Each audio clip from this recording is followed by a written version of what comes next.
Good morning, everyone, and thank you for joining us today from around the world. Actually, before I start, I would like to extend my thanks to Sheikha Noor Al Khalifa and her team for the lovely invitation and for organizing such an important event. Also, as a disclaimer, this is to confirm that everything I'll be sharing with you today is based on my personal experience, practice, and beliefs, and does not represent the company I work with or any other entity. طبعا I was requested to speak in English and Arabic. So طلب مني أن أتحدث باللغتين العربية والإنجليزية. إن شاء الله I'll try my best to cover both during the discussion. So my topic of the day or of this session is how to be the right leader during crisis. What should a great leader do? With all we all know how difficult the current time is on all of us as leaders around the world. It is the time where we need to sharpen our leadership skills and collect all common sense we have to lead in uncertain environment. With that in mind, I'll be sharing with you some important tips to be minded about during daily activities and interactions with our teams. طبعا خلال هذه الأوقات ممكن تكون التحديات والصعوبات في التعامل مع الموظفين خلال سواء كانوا موظفين virtual teams we're leading them or people around the world. It's going to be حيكون جدا صعب علينا أن نكون في تواصل مستمر، وهناك تحديات تفرض علينا أن to sharpen يمكن السكيلز حقتنا كليدرز ونقود التيمز بطريقة فيها يعني more concentration and focus على نقاط معينة، وإن شاء الله سأطرحها وأشاركها معكم في البرزنتيشن الآن. The first step, maybe if I may, is about to be honest about what you know. So to really reflect transparency, consistency, honesty, and credibility are the most important things a leader can project during such time. And to maintain credibility as a leader, we all need to explain what we are doing, how things will go, and what is actually the next step. Also avoid sugarcoating facts when we talk to our employees, and avoid actually sending conflicting messages that can confuse everyone. If we really can do that, practicing such values will help us actually gain our employees' trust and ensure that we are doing and having a positive communication. With that in mind, we can tackle all challenges with our team comfortably.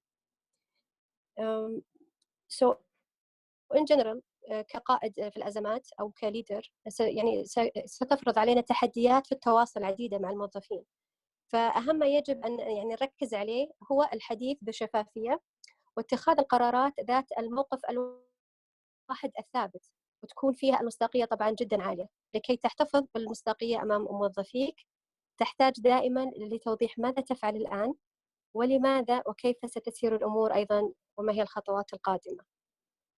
ويمكن أخطر ما يمكن تجنبه خلال الأزمات هو تغليف الحقائق ونقل صورة مثالية غير واقعية عن ما يحصل، أو إرسال رسائل متناقضة وتغيير المواقف واتخاذ القرارات بشكل سريع وعشوائي لا تعكس الثقة بين المدير والموظفين. طبعا before I proceed with the next point, I would like to ask the audience if you have any comment or you would like to share, please raise your hand through the session. Second point, which I really believe is very, very important, and I believe most of us, if not all of us, we're practicing it every day, but it's a good reminder for myself and others, is employees' safety. It's our number one priority today and every day. So we really have to be genuine and show and convince our employees that we are really caring about their safety and it's the most important thing the leader can actually show today and every day.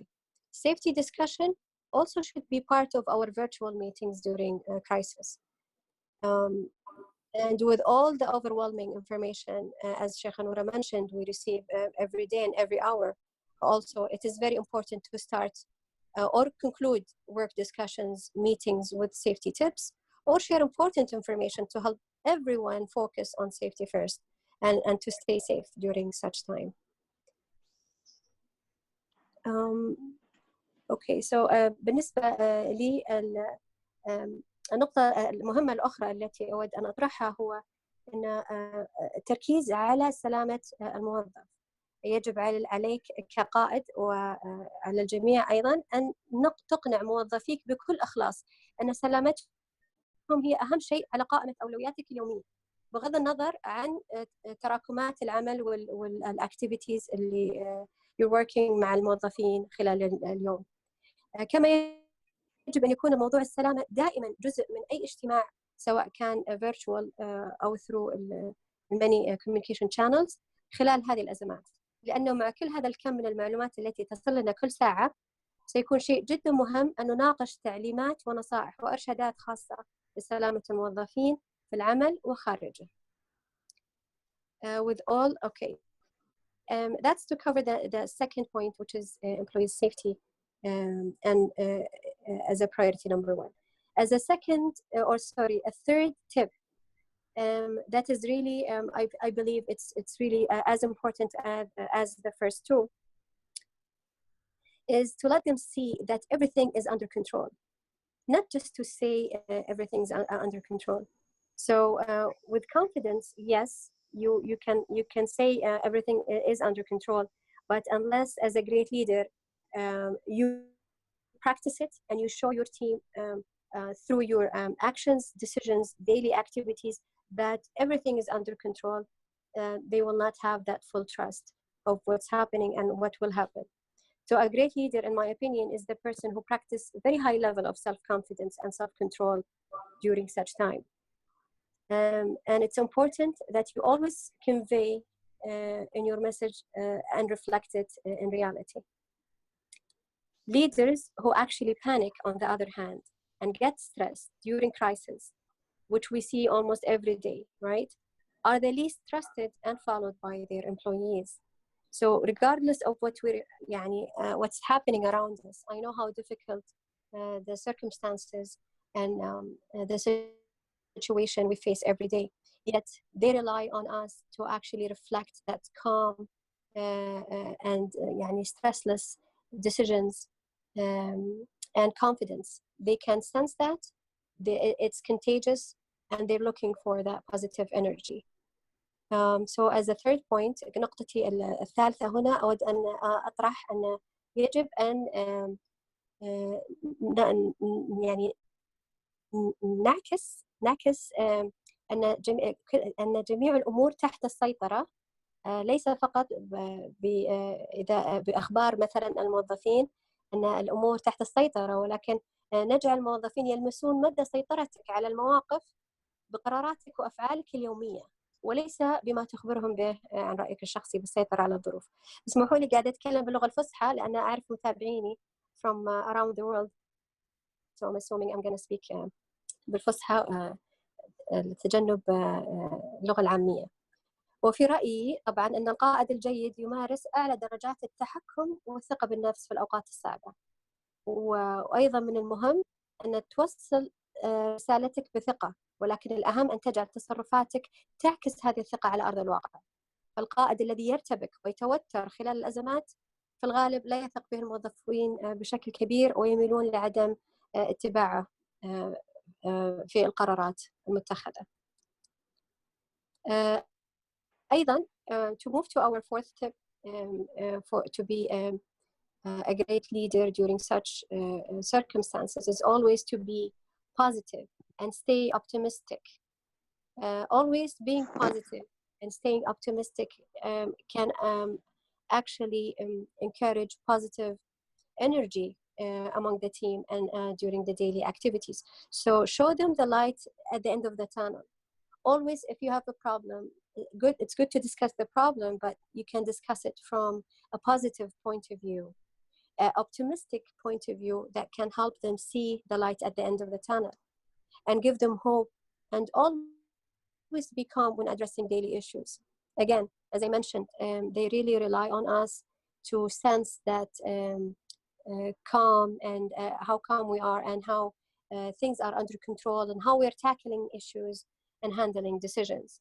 So again, trust me, they look up to you and they get comfort from your energy to carry on. So we need really to be mindful about this every day. النقطة الرابعة التي أود يمكن أن أطرحها ونركز عليها هو يجب أن نكون دائما نعكس أننا قائد إيجابي ومتفاعل. طبعا حاول أن تري العاملين أن هناك أمل دائما في آخر المطاف، وأن تعكس الهدوء الذي يحتاجونه خلال معالجتك للمشاكل اليومية. طبعا هم ينظرون لك كمثل أعلى يستمدون منه الراحة والطاقة للمواصلة. فتحتاج دائما أن تكون مهما كانت الظروف ومهما كانت التحديات اليومية يجب أن نكون نخلق هذا قائد أو التعامل الإيجابي والمتفاعل. Now I have completed the fourth tip. If anyone has any comment or interaction about something, please raise your hand. The fifth tip, which is something that I really practice with my team, and it's really amazing how this can drive many ideas, is actually to be open and encourage ideas from everyone. Use all possible communication channels and available resources to structure and organize work activities in safe environment. This is actually something very important. When you practice such leadership style, you will find that even if you have challenges and certain issues, some ideas might come from different team members and from different resources that can really add a lot of value. Not just adding that value of solving the problem, it will give them the sense of that you have very strong relationship and communication with your team and engagement, which is extremely important to be engaged in leading virtual teams.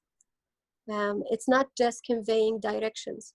I know sometimes the communication challenges in such time where we are only meeting our teams through Skype or Zoom or other programs, the challenge of communication enforces us to actually reach out, try to engage them more and see and get their feedback on issues. Even if you don't really genuinely need that feedback, it's good to engage them and let them know of what's happening and how things should go and get their feedback on things. That will give you more insight about what they're thinking and may give them good sense of engagement. النقطة الخامسة التي أود أن أطرحها هو أن نحاول أن تكون قائد مرن وذو عقل منفتح لاستقبال الأفكار من الجميع، ونستخدم كل قنوات التواصل المتاحة والموارد لهيكلة وتنظيم فعاليات العمل في بيئة آمنة، مما سيخلق بالتالي نوع من التواصل الفعال وليس التواصل ذو الاتجاه الواحد من الرئيس إلى الموظف.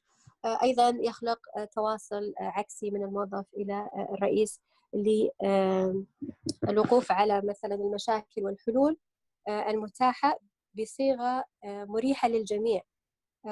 فعندما نتوصل للحل يعني معا سيكون الحل سيشعر الموظف بأنه جزء من هذا الحل، وبالتالي تطبيق الحل سيكون مقنع بالنسبة له أكثر. طبعا this is to conclude again the fifth tip, and now we're moving to number 6 is explaining your communication style can save the day. How is that can help? Of course, طبعا stating your experiences and expectation and what is required from the beginning is very important. Also make it known that you are available to support your team and can spread positive environment and sense of security. So I can't believe with such communication barriers and challenges that we're facing every day through virtual communication, and how those communication challenges could lead to misunderstanding each other and miscommunicating things and raising issues. So really explaining your communication style, what is expected, what exactly that you're expecting from them, how their work, how they're going to work actually to address issues, and are you expecting them to meet with you through to chat, voice, video with images and things like that, and if that's going to be also through emails, things يعني, to clear it up for everybody from the beginning. This will give them really great sense of comfort, and inshallah will help everybody avoid any type of misunderstanding during that time.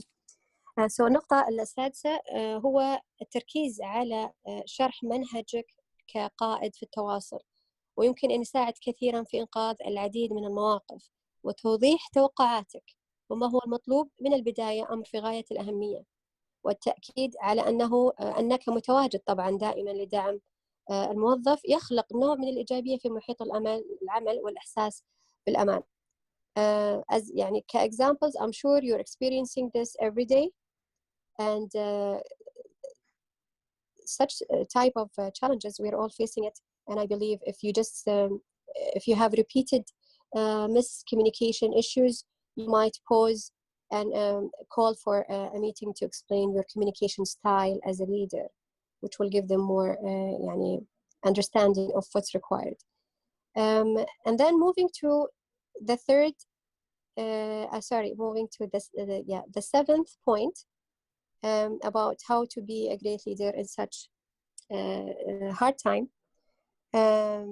which is equally important as the previous tips. And I believe I'll give you example at the end of this tip on how I have done that with my team, which is never neglect your employees' overall well-being and state of mind.